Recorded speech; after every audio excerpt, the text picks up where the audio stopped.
जय बजरंगबली आप सभी को।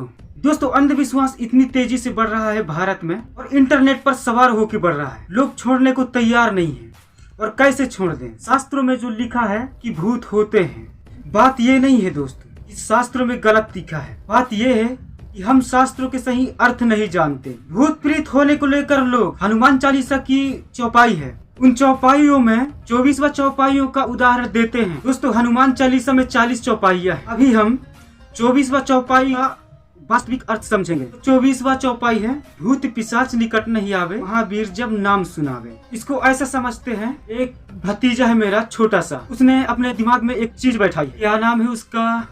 उगनी या ऐसा कुछ बोलता वो, कि वो रहती है। तो जैसे सुबह उठेगा तो बाहर निकलेगा तो कोई उससे पूछेगा कल रात आई थी पुगनी? बोलेगा नहीं, कल रात तो नहीं आई पुगनी। तो फिर वो अपनी बुद्धि के अनुसार, लेकिन उसको ही अपने ताऊ जी का मिल जाता है सहारा, तो उसको लगता है अब नहीं है। तो हम कह रहे हैं तुलसीदास सीधे सीधे वेदांत से उठ रहे हैं, ठीक है ना। और वेदांत में तो दो ही चीजें होती हैं, एक सत्य और एक मिथ्या। वहाँ कभी भी बताया जाए एक चीज दूसरे चीज के विरोध में है, दो चीजें बताई गई, कहा गया एक चीज दूसरे चीज के विरोध में है। तो वेदांत में तो दो ही चीजें होती हैं, एक सत्य और एक असत्य, एक वो जो है और एक वो जो मिथ्या है। अब जब कहा जा रहा है भूत पिशाच निकट नहीं आवे, महावीर जब नाम सुनावे, ठीक है, तो इसमें दो चीजों का परस्पर विरोध बताया जा रहा है ना। एक तरफ है भूत पिशाच और एक तरफ है राम का नाम या हनुमान का नाम। और हम कह रहे हैं वेदांत में तो दो ही चीजें होती है, सत्य और मिथ्या, जिसके होते ही दूसरा गायब हो जाती है। तो हमेशा क्या हो जाता है? सत्य। तो जो नाम है यहाँ पर, चाहे आप हनुमान का नाम कहें या राम का नाम, जो नाम है वही सत्य है, वही क्या है? सत्य। और जो दूसरी चीज हुई वही क्या है? असत्य। क्या मिथ्या हुआ यहाँ पर? असत्य। मिथ्या का अर्थ ही क्या है? जो होता ही नहीं पर हमको लगता है कि है। क्यों?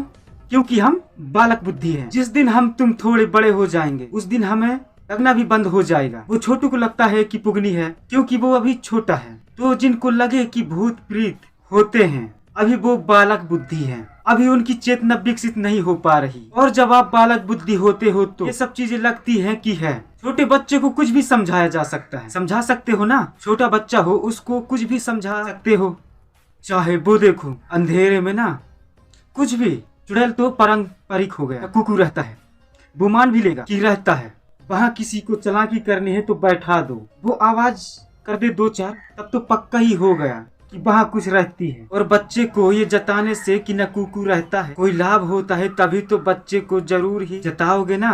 तो अगर भूत पिशाच बता करके आपकी जेब ढीली कराई जा सकती है, आप में प्रसिद्धि पाई जा सकती है, तो आप में भूत प्रेत की बातें क्यों ना प्रचलित करूं। भाई, बच्चे से काम निकलवाना होता है तो आप बच्चे को डराते हो। माँ तक को बच्चे को डराना पड़ता है क्योंकि काम निकलवाना है। वो कुक्कू कुक्कू करे जा रहा है, वो खुद भी नहीं सो रहा है, माँ को भी नहीं सोने दे रहा है। तो बच्चा होने का ये नुकसान होता है, आपको कुछ भी झूठ मूठ बोलकर डराया जा सकता है और आपसे काम निकलवाया जा सकता है। आपको डराने के लिए अगर जरूरी है आप में भूत प्रीत के भाव को बैठाया जाए, तो आप में वो भाव कोई ना कोई बैठा जरूर देगा। क्योंकि जैसे ही आप डर गए वैसे ही आप नियंत्रित में आ गए ना। दूध पी लो नहीं तो पुलिस उठा के ले जाएगी, खाना खा रहे हो नहीं तो बाबा उठा के ले जाएगा। बताओ करते हैं कि नहीं करते? बच्चे से काम कराने के लिए उनमें ये भूत प्रीत के बहम बैठाने पड़ते हैं ना। वैसे ही ये जो उम्र से तो बड़े हो जाते हैं, 30-40 साल के लोग, ये दिमाग से अभी बच्चे ही हैं। 5-7 साल के इनके दिमाग में 100 तरह के बहम डाले जाते हैं ताकि इससे फिर